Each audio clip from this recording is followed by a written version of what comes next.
জীবনে একা চলার পথটা অনেক কঠিন, তাই তোমার জীবনটা কেউ গড়ে দেবে না, নিজের জীবনটা নিজেকেই গড়ে নিতে হবে। হ্যালো এভরিওয়ান, আমি রিয়া। সকাল সকাল ছোলা বিক্রি করছি না, ছোলা মাখিয়ে খাচ্ছি। আর এই ছোলাটা কালকে থেকে গেছিল, কিছুটা ভেজেছি, কিছুটা রেখে দিয়েছি। আর এই রকম ভাবে ছোলা মাখিয়ে খেতে বেশ ভালোই লাগে। একটু পেঁয়াজ কুচি দিয়েছি, চাট মশলা দিয়েছি, তার সাথে একটু লেবু, জাস্ট জমে গেছে ব্যাপার। খাওয়ার পরে তো আমি সবজি নিয়ে বসে পড়েছি। এখানে একটু পুঁই শাক কুমড়ো নিয়ে বসেছি। আগের দিনকে তো দেখেইছিলে যে একটা মাছ এনেছিলাম, আর ওই মাছের মাথা বেঁচেছিল, সেটা দিয়েই ভাবছি করব।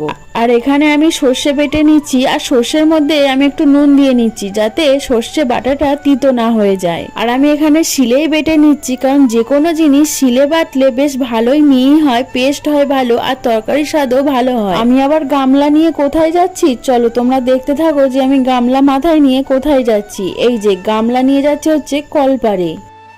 গামলিটা আমি পিঁড়ি হিসাবে ব্যবহার করব। আর এখানে দেখো এতটা রোদ কলপারের উপরে, তাই জন্য বাবুকে বললাম একটু ছাতাটা টাঙিয়ে দিতে যাতে একটু কলপারটা ছাওয়া পড়ে। যাক, ছাতা খাটানো তো হয়ে গেছে, আর আমার পিঁড়ি বানানো হয়ে গেছে। আমি এখন বসে বসে হাঁড়িটা মেজে নেবো। আর উনানে তো রান্না করলে হাঁড়ি কড়াই বেশ কালি হয়ে যায়, হাত পুরো কালো হয়ে যায়। তো যাই হোক, করতে তো আমাকেই হবে। আর এই যে আমি কেটে নিয়েছি পুঁই শাক, আলু, কুমড়ো। আর এই যে মাছের মাথা দিয়ে যে তরকারিটা হয় না, আমার যে কি ভালো লাগে খেতে, কি বলবো। তোমরা কি খেয়েছো? যদি খেয়ে থাকো আর কেমন লাগে খেতে তোমাদের, সেটাও কমেন্ট করে কিন্তু জানাতে ভুলো না। সবজির সাথে সাথে চালটাও ধুয়ে নেবো আমি, কারণ চালটা ধুয়ে রেখে দেবো, ভিজতে দেবো। ততক্ষণে আমি রান্নাটা করে নেব, এতে তাড়াতাড়ি ভাতটা রান্না হবে, বেশিক্ষণ আর আগুনের পাশে আমাকে বসতে হবে না। আর যা গরম পড়েছে কি আর বলবো, রান্না খাওয়া তো দূর কি বাদ, মনে হয় যেন বসে থাকি চুপচাপ, কিছুই যেন আর খাবো না। আচ্ছা, তোমাদের ওখানেও কি খুব গরম পড়েছে?